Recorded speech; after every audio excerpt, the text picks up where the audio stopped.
नमस्कार दोस्तों, DD red के एक और एक्शन वीडियो में आप सभी का स्वागत है। मैं हूं आलोक। तो आज जो वीडियो लेकर आया हूं वो वीडियो है रियल एंटरटेनमेंट टीवी का। टाइटल है PM Modi warns Mohammad Yunus on Bangladesh Hindu condition. तो जी हां, ट्वीट दिखा देता हूं। वॉन्स क्या कहेंगे? पीएम मोदी ने एक तरह से ट्वीट किया और कहा कि जी भैया आपको बहुत बहुत बधाई, और साथ में ये भी कहा कि भाई वहां पर जो हिंदुओं के साथ हो रहा है आपको उस पर कार्रवाई करनी चाहिए, उनको सुरक्षित करना चाहिए, और उम्मीद करता हूं कि ऐसा आप करेंगे। ये उन्होंने ट्वीट किया, ट्वीट लगाया हुआ आप पढ़ सकते हैं। अब इसके बाद जो अगली स्टेटमेंट आई मोहम्मद यूनुस की तरफ से, वो स्टेटमेंट ये आई है, उसका भी स्क्रीनशॉट लगा देता हूं, पढ़ लीजिए। उन्होंने कहा कि माइनॉरिटीज पर होने वाले हमले रुकने चाहिए, रोको मत करो हमले वरना मैं रिजाइन कर दूंगा। अब ये कहा तो है इन्होंने, लेकिन अब तक तो ऐसा कुछ असर दिख नहीं रहा है वीडियो बनाने तक। अब देखते हैं कि पाकिस्तान के लोग और आबिद अली जो हैं क्या कहते हैं इस पर। आबिद भाई बांग्लादेश की तरफ आते हैं, क्या कहना चाहेंगे? मोहम्मद यूनुस उनके जो नए इस टाइम बांग्लादेश के लीडर आए हैं, इतने स्ट्रांग मुझे नजर नहीं आ रहे, लेकिन मिनॉरिटीज पे वहां पे जो उनका जुल्म या उस तरीके से जो अटैक है वो रुक नहीं रहे। इवन मोहम्मद यूनुस ने खुद ही अनाउंसमेंट की है कि अगर ये अटैक ऐसे ही होते रहे तो मैं गवर्नमेंट छोड़ दूंगा। मोहम्मद यूनुस एक्चुअली मैं आपको बताता हूँ, ये अमेरिका में भागे हुए थे बांग्लादेश से। अच्छा। इनके ऊपर भी कोई केसेस चल रहे थे, तो ये बांग्लादेश से अमेरिका में थे। ये स्टूडेंट जो है ना, जो गुंडे स्टूडेंट है, जिनकी गुंडागर्दी इस टाइम प्रॉपर चल रही है बांग्लादेश में। मेरे ख्याल से सर गुंडागर्दी चल रही है ना। मैंने पिछली वीडियो में आपको बताया कि किसी फीमेल की आप इज्जत को नीलाम कर रहे हो।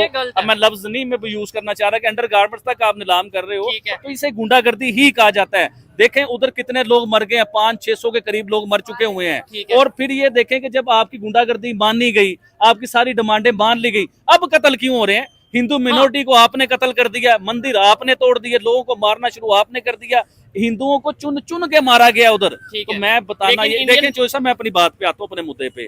जब स्टूडेंट ने कहा कि हम अपना नाम लिख, उन्होंने अपनी फौज की भी बात नहीं मानी। उन्होंने कहा जी हम अपना नाम लिख के देंगे, हमारे मतलब का वजीर आजम होगा, हमारे मतलब की कबीना बनेगी।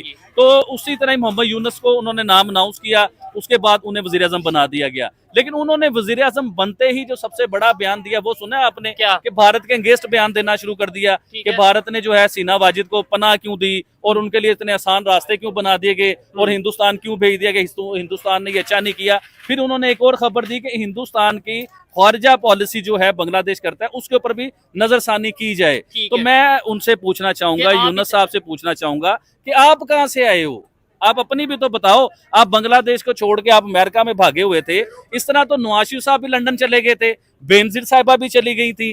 तो इस तरह जो मुल्क पनाह देता है वो गद्दार नहीं होता। आप उस मुल्क को बुरा या गलत नहीं कह सकते, हर किसी की अपनी पॉलिसी है। और हसीना वाजिद ने इंडिया के साथ कोई बुरा नहीं किया हुआ था। उन्होंने जो अपने 15 साल के टेन्योर पूरा किया था ना, उसने इंडिया के साथ मिलके बांग्लादेश का ही फायदा किया था, बांग्लादेश को मजबूत किया था, उनकी इकोनॉमी मजबूत हुई थी। ये जो 2 टके के थे, इन्हें जो 2 टके का कहा जाता था ना, वो उन्होंने अपने टके की वैल्यू बना के दिखाई हसीना वाजिद की वजह से। लेकिन ये तो चीजें आने वाला वक्त बताएगा। डेफिनेटली आबिद भाई जज्बात में ये बात कर रहे हैं, लेकिन मैं ये समझता हूँ कि अगर वहाँ की जो ग्राउंड रियलिटी है वो क्या चीजें हैं, वो तो उनके स्टूडेंट्स या उनकी यूथ या बांग्लादेश की पब्लिक जानती है। जब आप ट्रैक पे चल जाते हैं, जब आप अच्छे ट्रैक पे चढ़ रहे हो, तरक्की के ट्रैक पे आप जा रहे हो, तो देखिए उसमें आपको भी सोचना चाहिए कि वो तरक्की कर रहे थे, क्यों किस वजह से कर रहे थे? इंडिया की वजह से कर रहे थे। भाई एक चीज ये भी है ना, कुछ चीजें ऐसी होती हैं जो दिखाई जाती हैं, मतलब ऐसा लग रहा है बांग्लादेश डेवलपमेंट की तरफ जा रही है, वो शायद उनको वहां पे बहुत से इश्यूज का सामना करना पड़ा। और लेकिन जो रियलिटी है वो एक ये भी है कि भाई उनकी इकोनॉमी बेहतरी की तरफ जा रही थी, उनका अगर हम बात करें करेंसी की वैल्यू बेहतर हो रही थी, इन्वेस्टमेंट वहां पे आ रही थी, इन्वेस्टमेंट हो रही थी, उनके सड़कों पे काम हो रहा था, उनके अच्छे हॉस्पिटल्स पे काम हो रहा था, इलेक्ट्रिसिटी के तो बहुत बड़े प्रोजेक्ट लग रहे थे। ये अभी आप बांग्लादेश की ऑडियंस को अभी ये बातें समझ नहीं आएंगी। अभी हो सकता है मैं बुरा लगूं नहीं ये बातें करता हुआ, लेकिन आने वाले क्योंकि हम तो पाकिस्तान में ये हालात देख चुके हुए हैं और देख रहे हैं प्रॉपर। इधर हुकूमतें भी बदली गई, तख्ते भी पलट दिए गए, सारा कुछ हुआ, असम्बलियां भी टूटी, पाकिस्तान के वज़ीर आज़म पाकिस्तान से भागे भी, उन्हें गोलियां भी लगी, हमने सब अपनी आंखों से देखा है। तो बांग्लादेश ने शायद ये हालात नहीं देखे अपने मुल्क के बीच में। ये आने वाले टाइमों में आपको 2-4 साल बाद समझ आएगा कि आपने ये क्या किया, अपने पांव पे खुद कुल्हाड़ी मारी आपने, और यकीन मानिए तब्दीली नहीं लेके, ये बर्बादी लेके आए अपने मुल्क। चलें, अल्लाह ना करे ऐसा, अल्लाह करे बांग्लादेश के लिए भी बहुत बेहतरी हो, पाकिस्तान के लिए भी बहुत बेहतरी हो। लेकिन जो चीजें वीडियोस कुछ ऐसी वायरल हमने देखी जिसमें लेट्स सपोज वो अपने father of nation Sheikh Mujibur Rahman का जो मुजस्मा था, जो स्टैचू था, उसके ऊपर बैठ के खड़े होके कुछ ऐसी एक्टिविटीज, नाजेबा एक्टिविटीज कर रहे थे, जो कि मैं ये समझता हूँ कि कि ये बिल्कुल किसी भी सूरत में एक्सेप्टेबल नहीं है, समझ में नहीं आता। फिर इसके अलावा वो prime minister house Sheikh Hasina Wajid के जो अपना प्राइम मिनिस्टर हाउस में एंटर हुए, वहां पे उन्होंने मतलब कुछ ऐसे कपड़े और कुछ ये सब चीजें की, वो भी बेहतर नहीं है। जो चीजें मतलब किसी सूरत में भी नहीं, लेट्स सपोज वो राइट पे भी है ना, आबिद भाई उन्होंने ऐसे समझ लिया कि उनके बाप का घर नहीं है। नहीं, लेट्स सपोज बांग्लादेश की जो पब्लिक है जो प्रोटेस्ट कर रही है वो राइट पे भी है, एक मिनट के लिए मान लेते हैं, लेकिन ये 3-4-5 चीजें ऐसी हैं जो शायद समझ में नहीं आती है। तो जाहलियत एहतजाज जब होते हैं, जब लोग बाहर निकलते हैं कि जब आपकी गवर्नमेंट आपके लिए कुछ कर ना रही हो,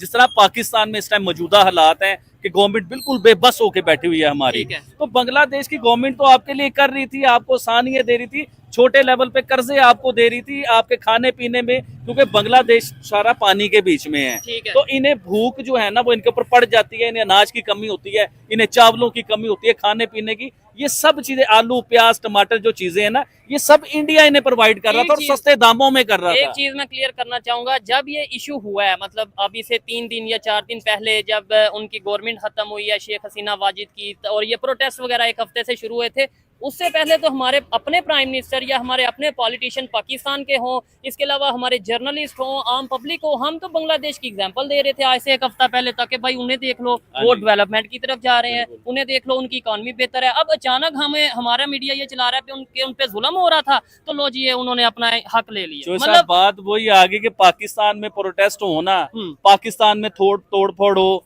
पाकिस्तान में लोग बाहर निकले, अल्लाह ना करे, तो हमारी गवर्नमेंट कहती है कि ये गलत है, ये बहुत बड़ा जुर्म हो गया। तो अगर बांग्लादेश में होता है तो हमारी मीडिया उस पे खुश होती है, हमारी मीडिया उस पे समझ ले कि पूरा एक, मैं बात क्या करूं कि हमारी मीडिया उसके ऊपर पूरा एक डांस करती है कि जी ये हो गया, इनकलाब आ गया, खुशी मनाती है। तो बात ये है कि जब आपके मुल्क में हो तो सही है, कोई और करे तो गलत है, तो ऐसा नहीं होता। अच्छा, और हर मुल्क अपने, देखे दुनिया में कोई भी खारजा पॉलिसीज हैं, हर कोई अपने मुल्क की बेहतरी के लिए सोचता है, कोई किसी के साथ नहीं होता, अंदर से ऊपर से सब एक दूसरे के साथ होते हैं। और बात आ गई डॉलर की, अमेरिका जो गेम कर रहा है, जो चाइना गेम कर रहा है, ये क्या गेम, ये बिजनेसमैन है, ये पैसा इकट्ठे करने वाले लोग हैं, किसी के भी हक में नहीं है, चाहे वो अमेरिका हो चाहे वो चाइना हो, ये किसी के हक में नहीं। इतने अमीर कैसे हो गए? ये हम लोगों को ना, आप जैसे मेरे जैसे गरीब मुल्कों को ये फंसाते हैं कर्जों के बीच में, फिर सारी जिंदगी नागर गड़वाते हैं, इनके कर्जे ही हम उतारते रहे, मजीद कर्जे। श्रीलंका तो तबाह हो गया ना, खत्म ही हो गया श्रीलंका। उसके बाद ये बांग्लादेश में घुस रहे थे, चाइना ने कई बार ऑफर्स की, मेरे ख्याल से चाइना ने कर्जा भी दिया बांग्लादेश को, तो ये तो बांग्लादेश में पूरा घुस चुके थे। इंडिया जो है ना, हसीना वाजिद इंडिया की अच्छी दोस्त थी, इंडिया के वजीर आजम जो है ना हसीना वाजिद को समझाते थे या कुछ भी कि अपने मुल्क को कर्जों में ना फंसाओ, तो हसीना वाजिद ये काम कर रही थी कि अपने मुल्क को कर्जों में नहीं फंसा रही थी। तो अब नई गवर्नमेंट जो आएगी आप देख लीजिएगा, आप 1 महीने में देख लीजिएगा, ये नई गवर्नमेंट कर्जा ना ले तो मेरा नाम बदल दीजिएगा आप। चलें, ये तो आने वाला टाइम बताएगा आबिद भाई। अच्छा, इंडियन प्राइम मिनिस्टर ने भी स्टेटमेंट दिया बांग्लादेश के हवाले से, खासतौर पे बांग्लादेश की हिंदू कम्युनिटी के हवाले से, उन्होंने बोला है कि भाई देखिए, सुनने में तो ये बुरा लगेगा, लेकिन शेख हसीना भी कोई बहुत ज्यादा प्रो इंडिया, बिल्कुल इंडियन भक्त टाइप की नहीं थी। वो भी अपना लालच देख रही थी। जब पता है कि भारत और चाइना में नहीं पट रही है, तो वो हमें दिखाने के लिए चाइना क्यों गई? फिर चाइना क्यों गई? चाइना ने उन्हें लालच दिया, इनको लगा कि अरे यार ये तो भारत से ज्यादा वहां पर मुझे अहमियत मिल रही है, तो चली गई चाइना। तो जब आप 2 नावों में सवार होगे, दोनों तरफ फायदा उठाना चाहना है, आपकी चाइना जाऊंगी तो भारत पर प्रेशर बढ़ेगा, तो भारत और ज्यादा मदद करेगा, भारत जाऊंगी तो चाइना पर और ज्यादा प्रेशर पड़ेगा, तो चाइना और ज्यादा मदद करेगा। मतलब आप दोनों तरफ से मलाई खाना चाह रही थी। एक एंगल तो ये भी है ना, अमेरिका का गेम अलग चल रहा था। मोहम्मद यूनुस अमेरिका के पॉन हैं, प्यादे हैं, ये किसको नहीं पता है।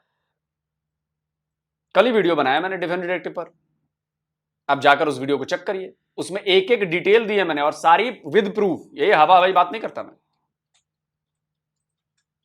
उसमें मैंने सारे प्रूफ दिए हैं कि कैसे अमेरिका ने मोहम्मद यूनुस को सपोर्ट किया, उसको शेख हसीना के खिलाफ खड़ा किया, और कैसे ये सारा ऑर्गेनाइज कराया गया। एक एक प्रूफ दिया मैंने।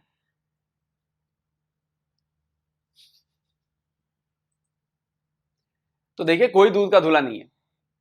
अब शेख हसीना को समझ में आ रहा होगा, अभी तो फिलहाल भारत में ही, अब समझ में आ रहा होगा कि वो गलती हो गई। तो भारत लगातार कह रहा था उनसे कि भैया मत करिए ऐसे, मत करिए ऐसे, आपके खिलाफ काम चल रहा है। बट भाई उनको लगा कि अब तीसरे टर्म भी मैं चुन ली गई हूं, अब तो मैं बिल्कुल बहुत पावर है मेरे पास। तो देखिए क्या हुआ पावर। इसलिए जो भी है, हमारे पड़ोस में भी जो देश हैं, उनको भी समझना चाहिए कि सारा गेम जो दिखता है वैसा चलता नहीं है। पर्दे के पीछे गेम और भी कई सारे चल रहे होते हैं, और कब कौन सा गेम आपका गेम कर दे पता नहीं। तो इसलिए जो कदम उठाएं बहुत सोच समझ कर उठाएं। बोला कि भाई फिलहाल फोर जो ये इश्यूज हो रहे हैं उन कम्युनिटी को, हिंदू कम्युनिटी को, इसके ऊपर जो है वो चेक एंड बैलेंस किया जाए, इन्हें रोका जाए।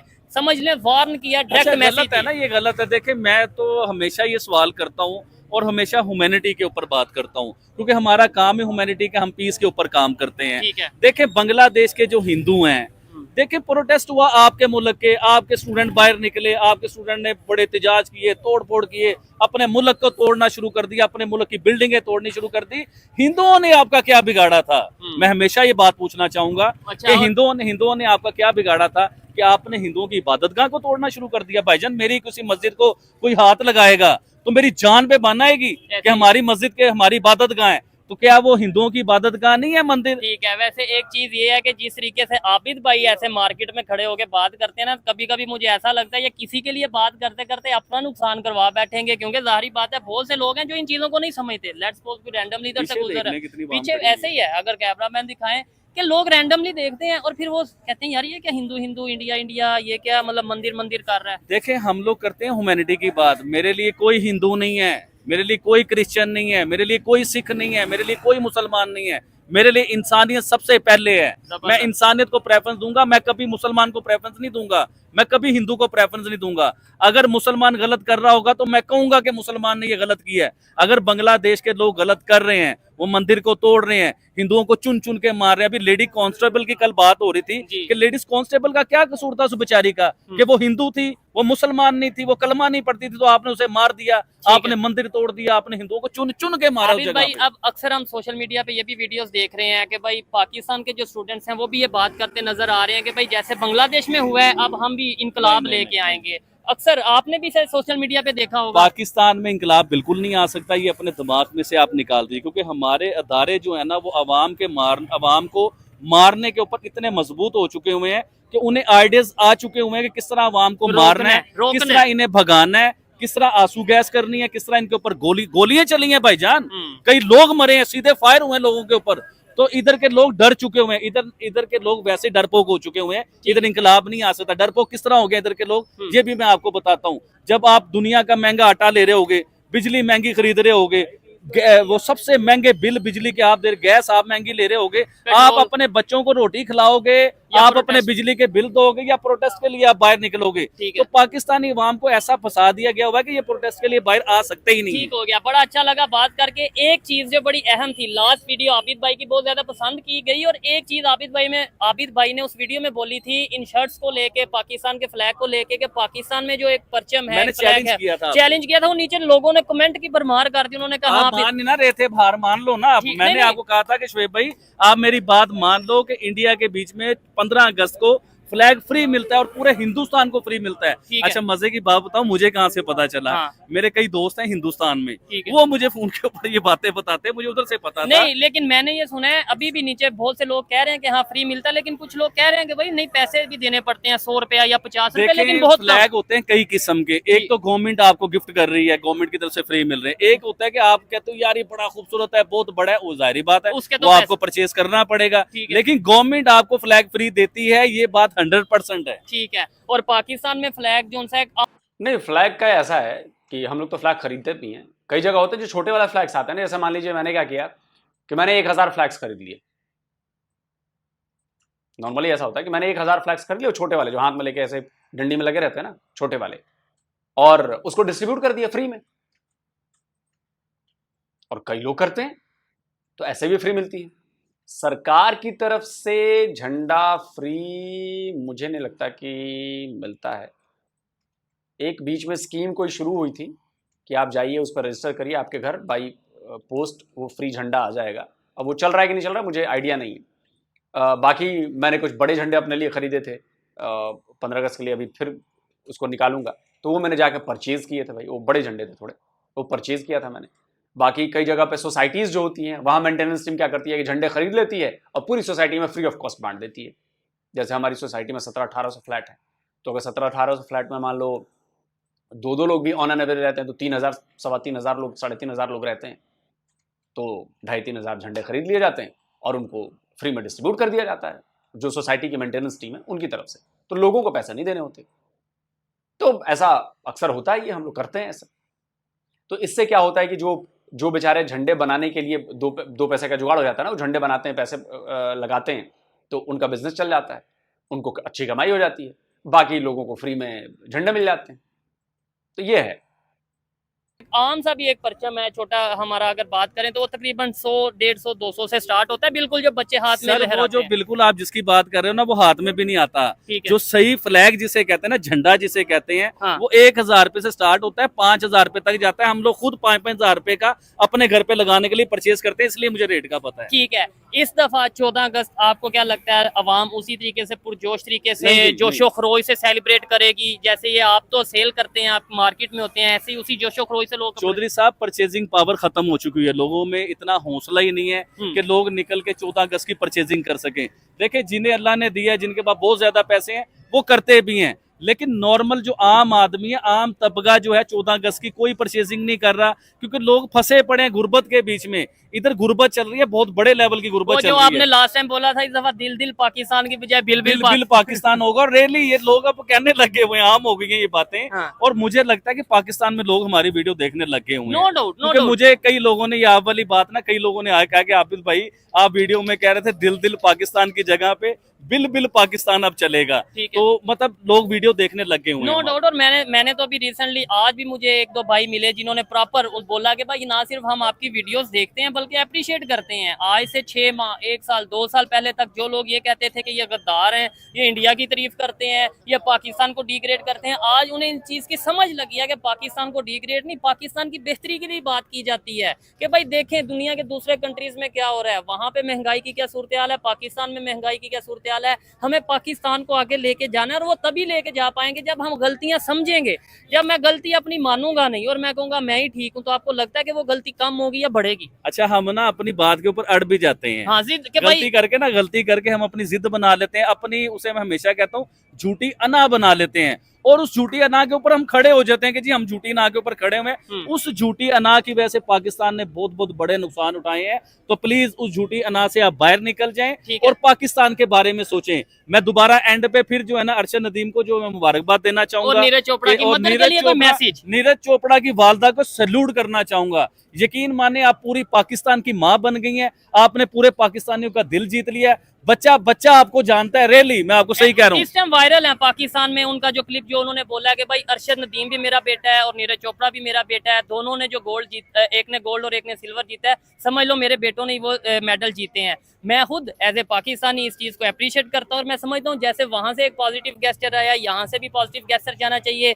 देखने वालों का मैं फिर से बहुत शुक्रिया अदा करना चाहूंगा, जिस तरीके से हमारे पाकिस्तानी अरशद नदीम भाई ने गोल्ड विन किया और आप लोगों ने हमें अप्रिशिएट किया, कांग्रेचुलेशन बोला, मुबारकबाद दी, मुझे बहुत खुशी हुई। और ये बहुत से लोगों की गलत फहमियां भी दूर हो गई, जो लोग कहते हैं इंडिया तो कभी हम पाकिस्तान के बारे में सोचते हैं। इंडिया बड़ा अप्रिशिएट कर रहा है, इंडिया के मीडिया को देख लो, हाँ। इंडिया के सोशल मीडिया को देख लो, इंडिया के वजीर आजम को देख लो, इंडिया की माँ को देख लो, हाँ। ये सब पाकिस्तान को अप्रिशिएट कर रहे हैं और बहुत ज्यादा अप्रिशिएट। पाकिस्तानी हो गया ना, अरशद नदीम पाकिस्तानी है, जो मेडल लेके आए हैं, तो पूरे पाकिस्तान को अप्रिशिएट किया जा रहा है इस मेडल की वजह से। तो ये गलत फहमी अपने दिल से निकाले कि हिंदू हमारा दुश्मन है और इस्लाम और हिंदुस्तान, इन्हें साइड पे कर दें, इंसानियत को सबसे पहले बीच में लेके आए। एंड में मैं फिर दोबारा कहना चाहूंगा कि प्लीज हमारे ह्यूमैनिटी फर्स्ट पे आए, हमें आपकी सपोर्ट की जरूरत है। हमारे चैनल को देखा करें, हमें लाइक किया करें और हमारी वीडियो को प्लीज शेयर किया करें। जबरदस्त हो गया। चलिए दोस्तों, वीडियो खत्म हो गया।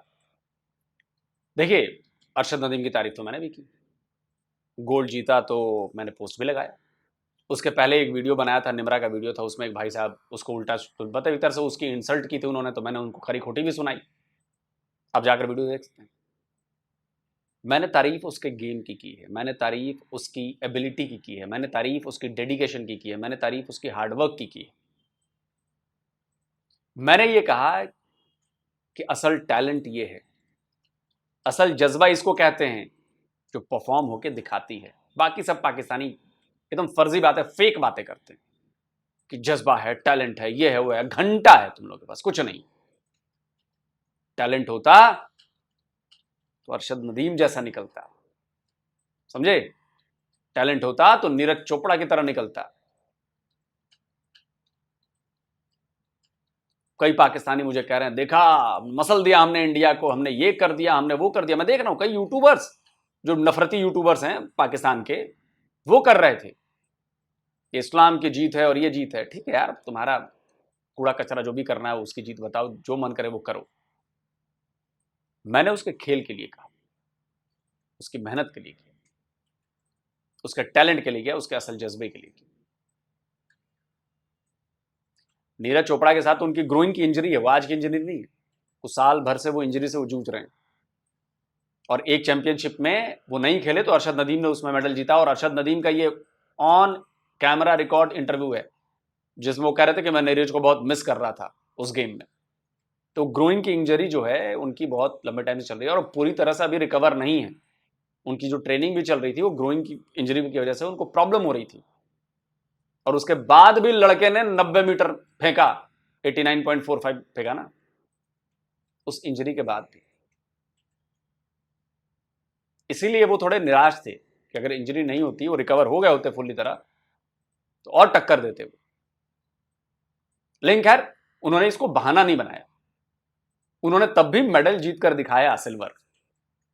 तो बहाने नहीं बनाए कि मेरी ग्रोइंग में इंजरी थी और मैं रिकवर नहीं हो पाया हूं तो मैं ये नहीं करूंगा। जो मैक्सिमम उस इंजरी के साथ, उस प्रॉब्लम के साथ वो कर सकते थे उन्होंने किया और सिल्वर मेडल जीता। मैंने पोस्ट लगाई ना नीरज चोपड़ा पर, तो कई लोगों ने कहा कि नहीं ये क्या बात हो गई, हम ऐसा हो गया वैसा हो गया, ये है वो है। मैंने कहा ना ना ना, तुम लोग समझ रहे हो कि नीरज चोपड़ा ने अगर ये सिल्वर जीता है ना, ये गोल्ड से कम नहीं है। इसलिए कम नहीं है कि नीरज ने जो चीज़ें झेली हैं पिछले साल 1.5 साल में, इंजरी में और बाकी चीज़ों में, रिकवरी में, आपको नहीं पता है कि उसने कितनी मेहनत की है। और उसने उसके बावजूद सिल्वर मेडल लेके आया। वो एक बार में भाला फेंकने से तो सिल्वर मेडल मिला नहीं है ना भाई, नीचे से खेलते हुए आए हैं तब फाइनल में पहुंचे ना।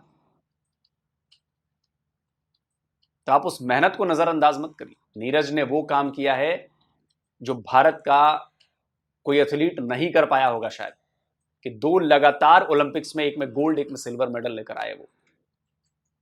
इसलिए मैंने कहा कि इन्फिनिटी तक हमें उनसे प्यार है, वो हमारे हीरो हैं।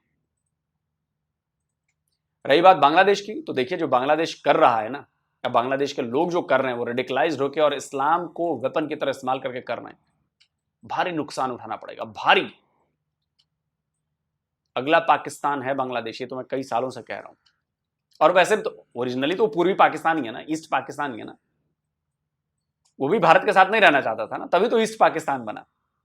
ठीक है, भारत ने मदद कर दी, वो कर दिया, लेकिन हैं तो वही वाले ना जो स्टार्ट वाले थे, पूर्वी पाकिस्तान। उन्हें नहीं रहना भारत के साथ, समझ रहे ना। तो मेंटेलिटी वही है। चूंकि उनको उस समय जरूरत थी तो उन्होंने हाँ जी सर कह के मदद ले ली। हमारी भी कुछ जरूरतें थी तो हमने भी मदद दे दी। लेकिन माइंडसेट तो वही है ना, पूर्वी पाकिस्तान। तो जो किया है ना, हमारे सनातन में कहते हैं कि जैसी करनी वैसी भरनी। जो कर रहे हो उसका कर्म का फल मिलेगा। तो पाकिस्तान ने जो 76 ईयर्स में किया, उसका कर्म का फल वहां के लोग झेल रहे हैं। और बांग्लादेश जो कर रहा है उसका वो फल झेलेगा। और बांग्लादेश के लोगों याद रखना मेरी बात,